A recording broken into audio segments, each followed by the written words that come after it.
Shalom, semangat pagi. Bapak Ibu Saudara yang saya kasihi di dalam nama Tuhan Yesus Kristus. Kembali bagian firman Tuhan di dalam kitab Kejadian pasal yang ke-18 ayat 16 dan 17. Demikian firman Tuhan. Lalu berangkatlah orang-orang itu dari situ dan memandang ke arah Sodom, dan Abraham berjalan bersama-sama dengan mereka untuk mengantarkan mereka. Berpikirlah Tuhan, apakah aku akan menyembunyikan kepada Abraham apa yang hendak kulakukan ini? Saudara yang saya kasihi di dalam nama Tuhan Yesus Kristus, ketika saya mencoba memberikan penghiburan kepada yang berduka, seringkali apa yang kita katakan mungkin terdengar sebagai bagian klise bagi mereka. Bahwa sesungguhnya kita tidak mungkin sesempurna Tuhan memberikan penghiburan dan kekuatan bagi keluarga yang ditinggalkan. Nah, saudaraku yang saya kasih, jika kita ada di pihak orang-orang yang berduka, mungkin kita akan berkata sama. Saya sering mendengar kata-kata seperti itu. Namun saudaraku yang saya kasih di dalam nama Tuhan Yesus Kristus, mungkin ada begitu banyak bagian-bagian firman Tuhan yang kita sampaikan kepada mereka, tetapi mereka seolah-olah tinggal dalam kesunyian dan mereka tidak menanggapi. Ada banyak pantulan-pantulan firman Tuhan yang tidak masuk ke dalam sanubari dan pikiran mereka.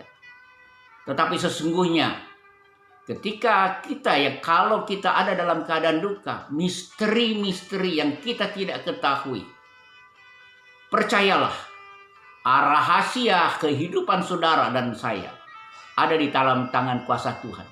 Dan percayalah, firman Tuhan itu tetap berkuasa dalam hidup saudara. Dialah yang akan menolong saudara, memberikan kekuatan dan penghiburan dalam kehidupan saudara.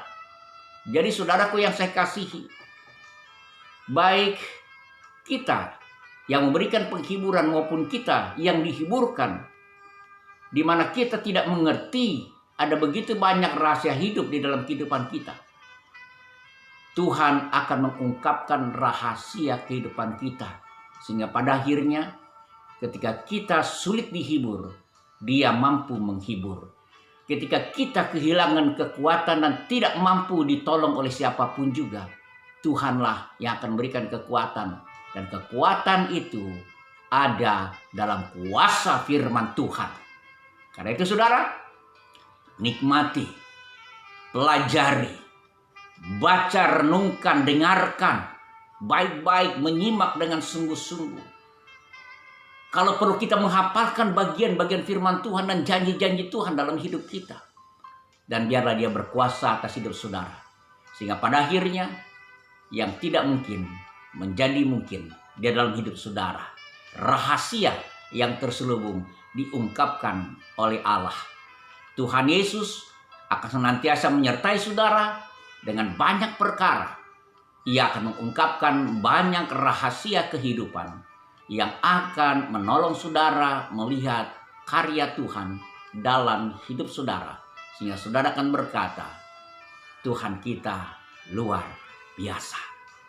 Selamat pagi, selamat beraktivitas. Tuhan menyertai saudara dan Dia akan mengungkapkan rahasianya bagi hidup saudara. Haleluya.